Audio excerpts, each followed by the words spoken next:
আমার শর্ত হলো যার সাথে আমার বিয়ে হবে তাকে খুব বাহাদুর হতে হবে, দ্রুত উড়তে হবে আর দূরের জিনিস দেখতে পাবে, যে ভবিষ্যতে আসা বিপদকে বুঝতে পারবে। আমি এমন পাখিকে বিয়ে করতে চাই।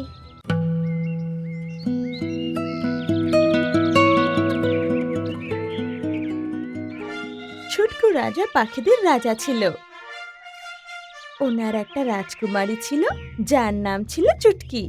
চুটকি মা, তোর এখন বিয়ের বয়স হয়ে গেছে। আমি চাইছি তোর বিয়ে একটা সুন্দর আর ভালো পাখির সাথে হোক।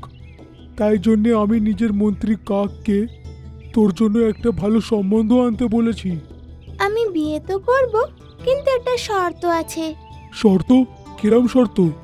আমার শর্ত হলো যার সাথে আমার বিয়ে হবে তাকে খুব বাহাদুর হতে হবে, দ্রুত উড়তে হবে আর দূরের জিনিস দেখতে পাবে, যে ভবিষ্যতে আসা বিপদকে বুঝতে পারবে। আমি এমন পাখিকে বিয়ে করতে চাই। মা, তুমি তো খুব বড় শর্ত রেখেছো। এত কিছু ভালো জিনিস একটা পাখির ভিতরে কি করে থাকবে? বাবা, আমি জানি না, আমার শর্ত পূরণ না হলে বিয়ে করব না আর এখানেই থাকবো। রাজা একটা সভা ডাকে আর গাছে পাখিদের জমায়েত হয়। শোনো, আমার মেয়ের শর্ত আছে যে সে এমন পাখিকে বিয়ে করবে যে খুব জোর গতিতে ওড়ে আর খুব ওজন ওঠায় আর খুব দূর অবধি দেখতে পায়। আপনার মেয়ের শর্ত তো ঠিক আছে, কিন্তু এমন পাখি কোত্থেকে আনবো যার এর সব গুণ আছে? সেসব জানি না। এক কাজ করো, দূরে দূরে এটা ছড়িয়ে দাও। যে সব থেকে সাহসী হবে সে আমার কাছে এসে নিজেকে প্রমাণ করে মেয়েকে বিয়ে করবে। কথা চারিদিকে ছড়িয়ে যায় আর পাখিরা এই ব্যাপারে কথা বলতে লাগে। আরে, রাজকুমারী চুটকি এই শর্ত রেখেছে যে যার কাছে 3টে গুণ থাকবে সে তাকেই বিয়ে করবে। হ্যাঁ, আমিও এটা শুনেছি গো। আমার তো মনে হয় রানী অবিবাহিতই রয়ে যাবে, কারণ এরকম বর পাওয়া তো মুশকিল। ওখানে বসে বসে মন্টি পাখি এগুলো শুনছিল আর বলে, ভাইয়েরা, এই 3টে গুণের মধ্যে একটা গুণ তো আছে, আমি অনেক জোর গতিতে উড়ি। এটা তো তোমরাও জানো। হ্যাঁ ভাই, আমরা এটা জানি, কিন্তু তোর মধ্যে একটাই গুণ আছে, বাকি দুটো গুণ কোত্থেকে আনবি? কোনো ব্যাপার নয়, 3টের মধ্যে একটা গুণ তো আছে। তুই রাজার সাথে গিয়ে কথা বল, কে জানে রাজকুমারী তোর সাথে বিয়ে করার জন্য প্রস্তুত হবে। হ্যাঁ, তুমি ঠিকই বলছো, আমি রাজার কাছে যাই।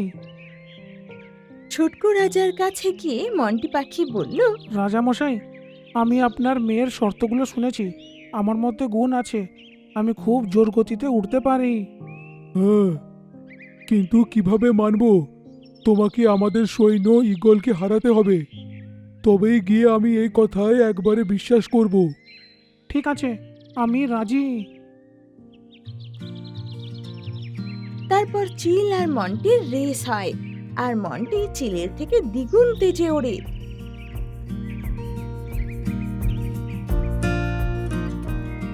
আর এসে রাজার কাছে বসে যায়। হ্যাঁ, ঠিক, তুমি প্রমাণ করলে তুমি খুব জোর গতিতে ওড়ো। আর তারপর উদাস হয়ে যায়। কি হয়েছে রাজামশাই? আমি তো প্রমাণও করে দিয়েছি। কিন্তু এটা তো অর্ধেক গুণ হলো। আমার মেয়ের ইচ্ছে যে সে এমন কাউকে বিয়ে করবে যার মধ্যে 3টে গুণ আছে। তারপর ওখানে চিন্টু পাখি আসে আরো বলে, রাজামশাই, আমার কাছে একটা গুণ আছে, আমি অনেক দূর অবধি দেখতে পাই। কিন্তু আমি কি করে বিশ্বাস করব যে তুমি দূর অবধি দেখতে পাও? আমি এটা প্রমাণ করতে পারি। হ্যাঁ, এখন একে আমি কি দেখতে বলি যেটা এত দূরে হোক আর এ কোনোদিনও দেখতে না পায়? এমন সময় রাজার মন্ত্রী কাক রাজার কানে বলে, রাজামশাই, আপনার জলের ওই পুকুরটা মনে আছে, যেটা এখান থেকে খুব দূর, যেটা আমার আর আপনাকে ছাড়া আর কেউ জানে না? যদি একে ওর ব্যাপারে জিজ্ঞাসা করা হয়, ও কি এটা দেখতে পারবে? হ্যাঁ, খুব ভালো কথা বলেছো। আচ্ছা বলো, দূরে কি তুমি কোনো জলের পুকুর দেখতে পারছো কি না? চিন্টু উড়তে উড়তে গাছের মাথায় যায় আর বলে, রাজা মশাই, আমি দেখতে পারছি যে এখান থেকে খুব দূর জঙ্গলের মধ্যে একটা বড় পুকুর আছে।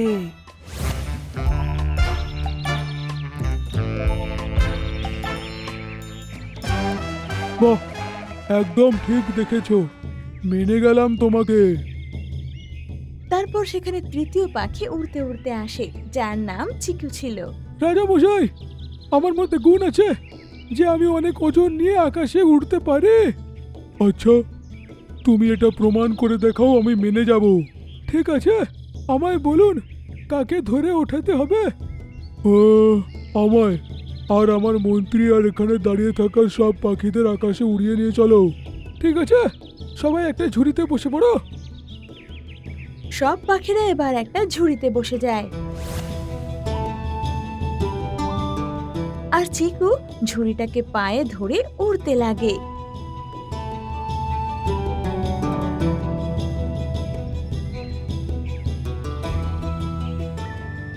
আর কিছুক্ষণ পর সবাইকে মাটিতে নিয়ে আসে।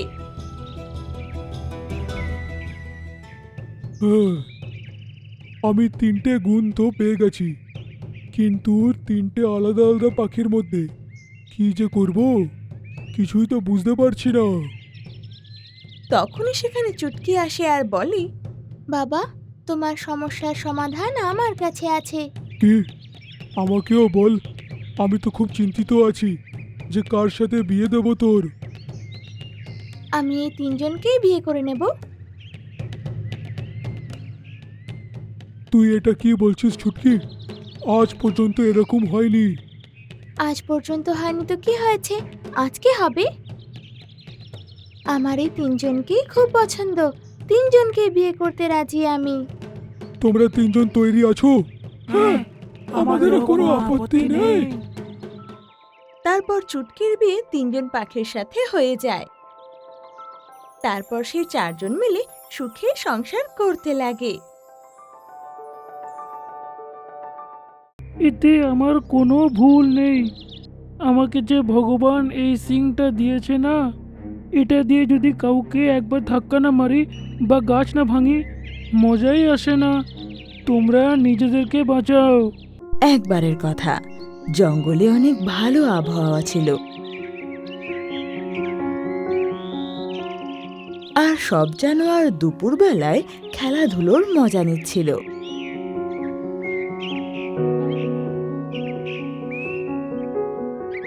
তখনই হঠাৎ মাটিতে আজব রকম কাঁপুনি হতে থাকে। সবাই দেখল যে সামনে থেকে মোটু গন্ডার দৌড়ে দৌড়ে আসছে। ও কোনো অন্ধ জানোয়ারের মতো মুখে মুচকি হাসি নিয়ে আসছিল। ওরা ওর থেকে বাঁচার জন্য এদিক ওদিক পালিয়ে গেল, কিন্তু ভেড়া ঘাবড়িয়ে গেল আর ওখানেই দাঁড়িয়ে রইল। যেই মোটু গেন্ডার কাছে এলো, ও ভেড়াকে একটা জোরে ধাক্কা মারলো আর অমনি সে দূরে গিয়ে পড়ল। তারপর গন্ডার গাছের সাথে ধাক্কা খেল আর ওই গাছটা উপড়ে মাটিতে পড়ে গেল, যেটা দেখে মোটু গন্ডার থামলো আর হাসতে লাগলো। সব জানোয়াররা ঘাবড়ে গিয়ে ভেড়ার কাছে গেল আর ওকে দেখতে লাগলো। ভেড়া ভাই, তোমার কিছু হয়নি তো?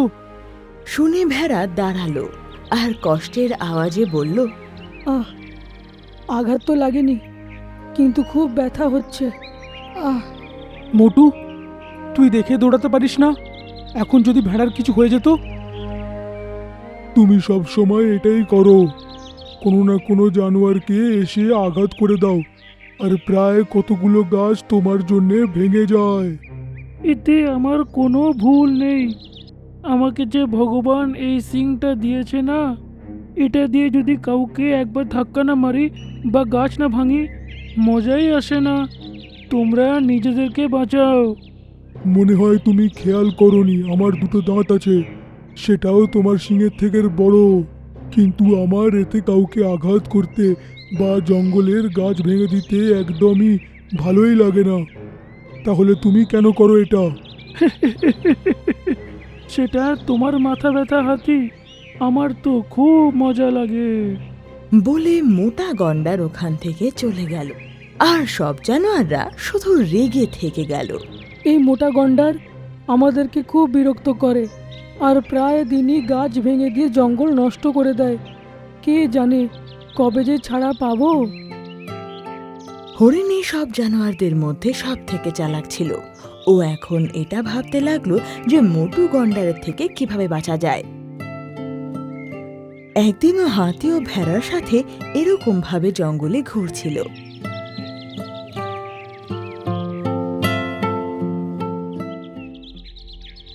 তো ওদের নজর এক গুহায় পড়ল।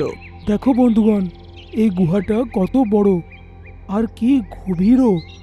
চলো গিয়ে দেখি। সবাই ওই গুহার কাছে গেল আর মুখের কাছে গিয়ে দেখল যে ওই গুহা খুব গভীর আর ভিতরে অনেক অন্ধকার ছিল। হরিণ দেখল যে ওর কাছে একটা বড় পাথর আছে আর যেটা গুহা থেকেও বড় ছিল। হাতি, এই সামনে একটা বড় পাথর পড়ে আছে, তুমি কি এটা সরাতে পারো? এটা তো খুবই বড়, কিন্তু আমি চেষ্টা করে দেখতে পারি। এটা বলে হাতি পাথরটার কাছে গেল আর ওটাকে আস্তে আস্তে সরাতে লাগলো। যখন ওই পাথরটা গুহার কাছে পৌঁছালো তখন হরিণ বলল, বাস বাস, এখন থেমে যাও। ওর আওয়াজ শুনে হাতি থেমে গেল। দেখবি, এখন আমরা মোটা গন্ডারের থেকে ছাড়া পেয়ে যাব। হ্যাঁ, তোমার কথাটা কিছু বুঝতে পারলাম না বন্ধু। হরিণ সবাইকে নিজের আইডিয়া বলল আর সবাই শুনে খুশি হয়ে গেল। সন্ধেবেলায় সবাই ওই জায়গায় খেলছিল। তারপর মাটিতে হঠাৎ জোর কাঁপুনি হতে থাকে, যাতে ওরা বুঝে যায় যে মোটু গন্ডার আসছে। সবাই একদিকে হয়ে গেল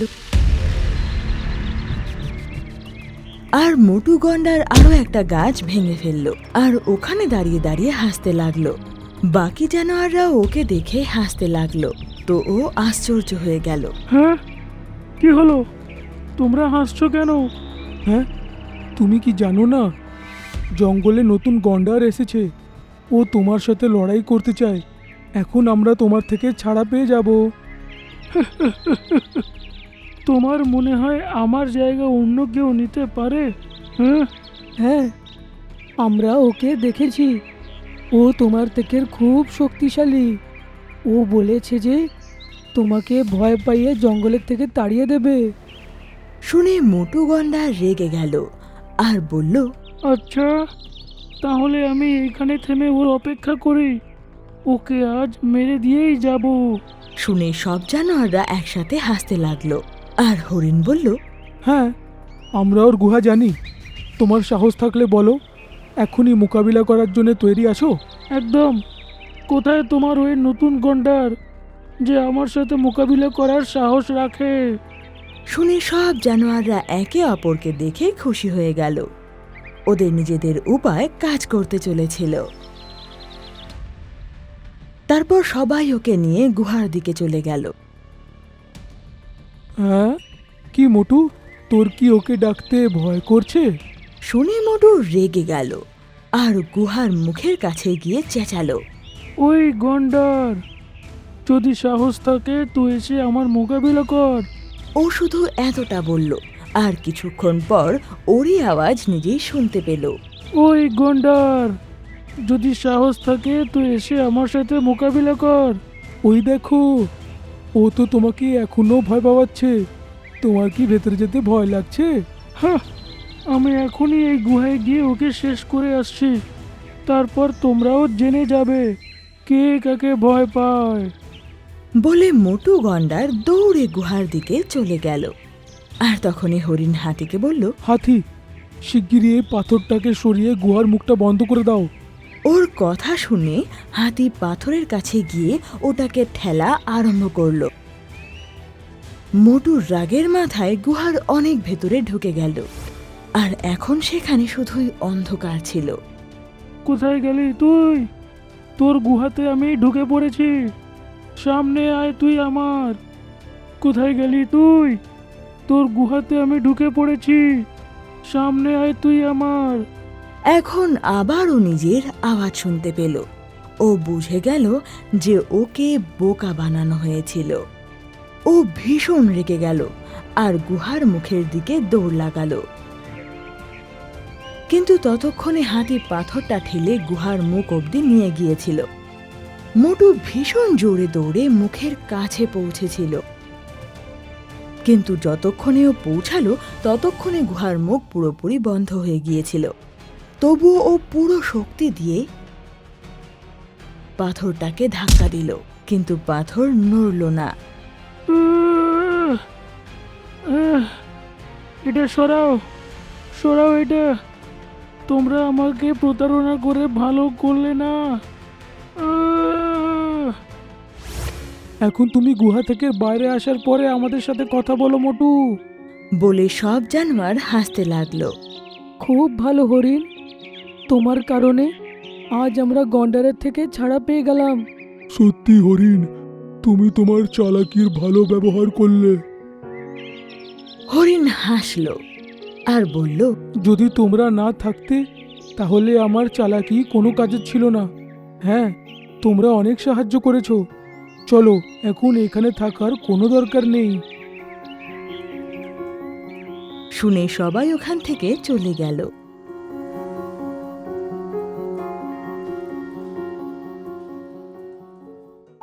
গুহায় বন্দি অবস্থায় মোটু অন্ধকার হওয়ার কারণে কিছুই দেখতে পারছিল না।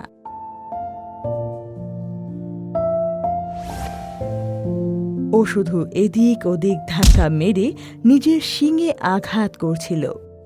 ওই দিনের পর কোনোদিনই আর গুহা থেকে ও বেরোতে পারে না। আর সব জানোয়াররা শান্তিতে জঙ্গলে থাকতে লাগলো।